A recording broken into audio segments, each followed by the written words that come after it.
Really exciting times at Crawford. We've just hit a milestone of submitting all of our mining approvals, and we've actually had some of those mining approvals already granted. The project management plan. We're advanced on our native vegetation clearing permit, and we've got all of our permits in and applications in for the extraction of water. It's an exciting milestone, but it's also one that's taken quite a while to get here.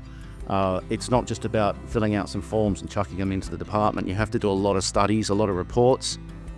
We've done all of the site surveys, environmental, hydrological, geotechnical, so there's a lot of work that goes into it. That all leads into the PFS.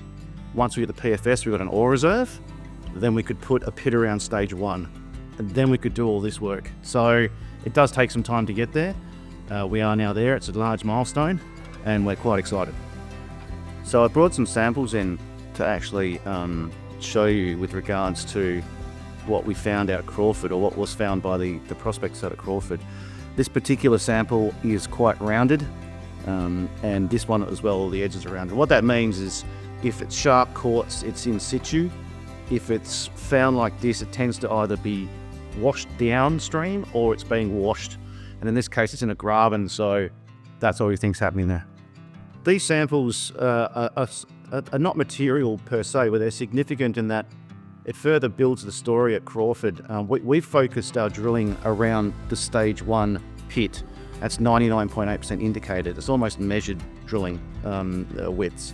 We had some prospectors out not too long ago from Ampler, members they are, and they found these with a really big coil at about 1.5 meters deep. We weren't expecting them. They're southwest of the pit, and they're, as you can see, they're sort of, the first one there's really rounded, the smaller one, and the other one's got rounded edges too, which means it's being washed in that graben that Crawford sits in. So we think still that Crawford originates from Miranda, about 500 metres to the north, and that it's all being washed down and then enriching. So it's a supergene zone that sits on the fresh rock, and that's what we're going in to dig out, is that enriched gold that's sitting in there as a big blob on top of the fresh rock.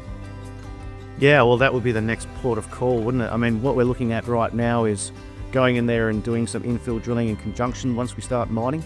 We'll do some drilling to the north.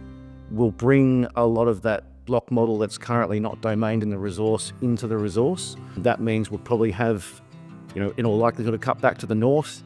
There is an existing potential cut back to the south, so you could have stage 2, stage 3. We've also got a sub-vertical structure on the southeast of the resource, that we're not really sure about yet. We've put about 3 or 4 holes into it, so we need more drilling there. Sub-vertical, meaning like this. So the pit's sitting here flat on the flat ground. Let's just say that's an outline. There's a resource, comes back here. The sub-vertical structure's here. The nuggets were found here. So yeah, we need to do a lot more work in the area. Yes, we'd done a lot of drilling, and so had prior private companies before us, and public as well. This was previously with a company called King West, and I'd done some work privately on the project beforehand.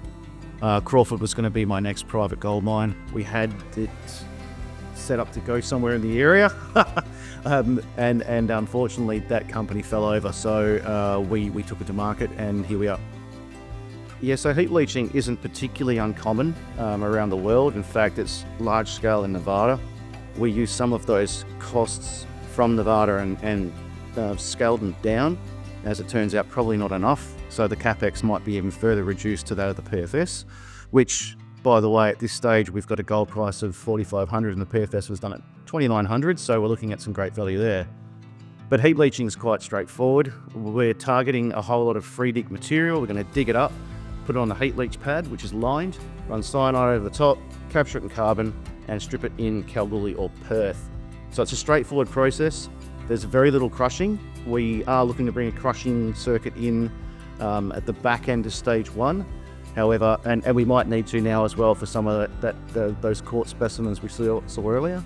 However, it's quite low cost and rapid mining and processing to extract the gold.